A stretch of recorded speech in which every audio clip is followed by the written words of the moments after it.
Flies are annoying and gross. Flies have spongy mouthparts, so every time they land, they throw up and sop it back up.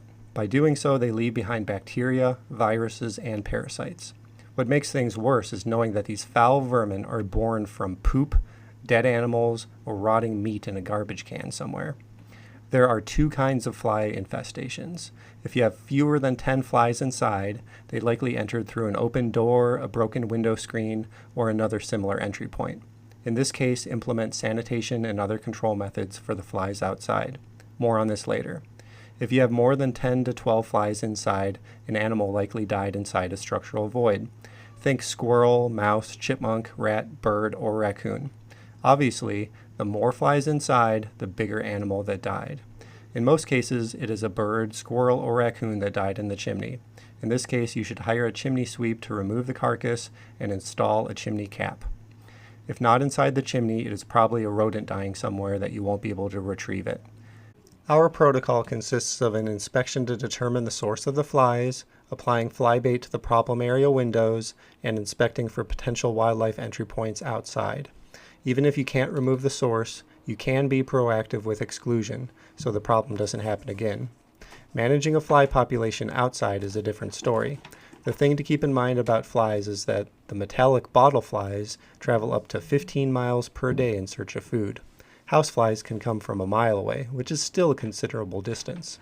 To put it into perspective, no matter how many flies you kill on your property today, a whole new crop of flies will arrive the next day.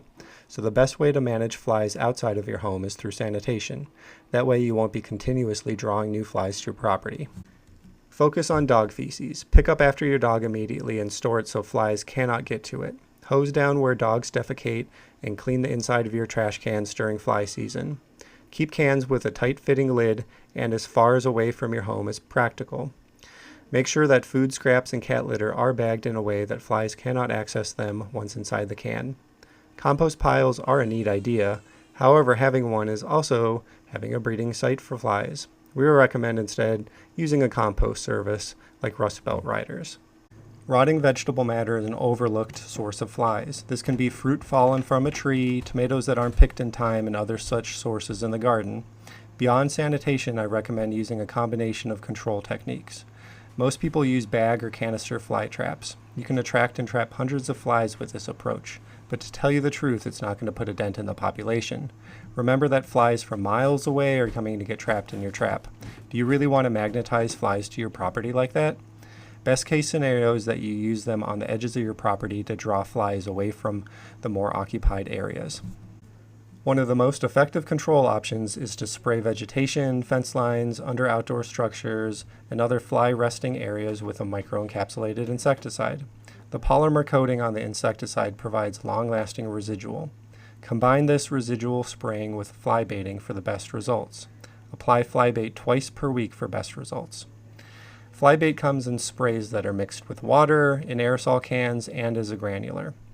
The granular bait can be scattered on the ground or used in bait stations. For safety and residual, I appreciate using bait stations.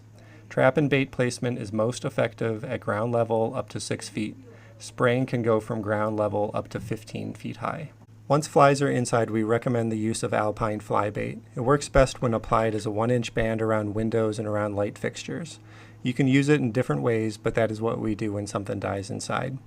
Light traps, sticky traps, and all that stuff is mediocre at best in my opinion. Sanitation is number one, along with window and door screens. There is great value in having your home repaired against wildlife entry.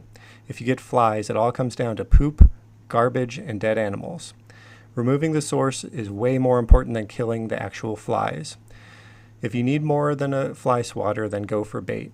Alpine fly bait is by far the most effective way to control adult flies in my opinion. For ongoing maintenance outside, combine granular bait with microencapsulated pesticide sprays.